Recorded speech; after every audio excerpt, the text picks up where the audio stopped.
क्या न्याय सिर्फ कुछ लोगों के लिए है? क्या समाज के मेहनत कश लोग अपने अधिकार से वंचित रहेंगे?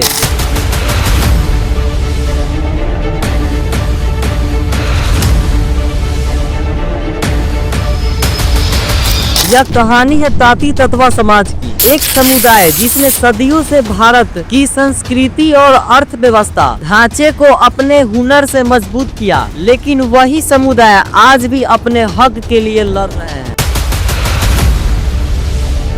दोस्तों, ताती ततवा समाज भारत के उस मेहनत कश समुदायों में से एक है जो अपनी बुनकरी कला और कड़ी मेहनत के लिए जाना जाता है। दोस्तों, यह समाज सिर्फ कपड़ा बनाने तक सीमित नहीं था, बल्कि अपने परिश्रम से देश की अर्थव्यवस्था और संस्कृति को भी आकार देता रहा। आज भी जब आप बिहार, झारखंड, पश्चिम बंगाल और देश के अन्य हिस्सों में जाते हैं तो ताती ततवा समाज अपने हक के लिए लड़ते दिखते हैं। दोस्तों, साल 2015 वह समय था जब ताती ततवा समाज को आरक्षण मिला, लेकिन बहुत सारे विरोधियों को हराते हुए हाई कोर्ट ने इस जाति के पक्ष में फैसला लिया। लेकिन साल 2024 में सुप्रीम कोर्ट के समक्ष यह केस हार गया, लेकिन इसे पूर्ण रूप से हारा हुआ नहीं समझा जा सकता है, क्योंकि सुप्रीम कोर्ट ने यह कहते हुए आदेश दिया कि आप संसदीय बिल लेकर आइए। तभी से इस फैसले के बाद बिहार और पूरे देश भर में ताती ततवा समाज में आक्रोश है। मैंने ये कहा है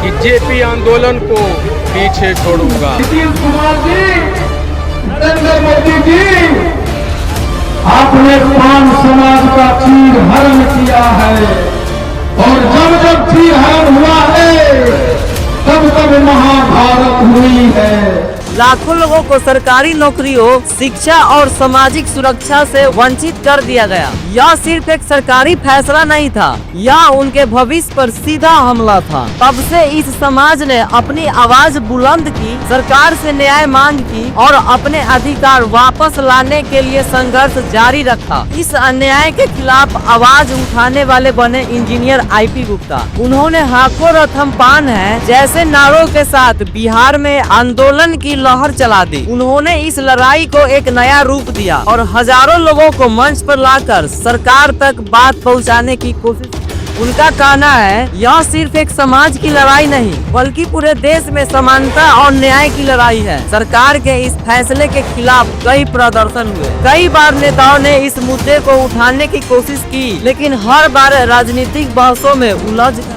क्या सरकार इस अन्याय को दूर करेगी? क्या ताती ततवा समाज को उसका अधिकार वापस मिलेगा? दोस्तों, सवाल अभी भी उलझा हुआ है, लेकिन यह लड़ाई अभी खत्म नहीं हुई है। इंजीनियर IP गुप्ता और ताती ततवा समाज आज भी संघर्ष कर रहे हैं, अपनी आवाज उठा और अपने अधिकारों के वापसी की मांग कर रहे हैं। अब हम सब की यह जिम्मेवारी बनती है कि हम अपने अधिकार की लड़ाई को और मजबूत करें। यह एक समुदाय की नहीं, बल्कि पूरे देश में समानता और न्याय की लड़ाई है। आइए इस न्याय की लड़ाई में भागीदार बने, अपनी आवाज उठाए, अपने अधिकार के लिए खड़े हो और एक नया इतिहास रचने में योगदान दे। जय ताती ततवा, जय भारत।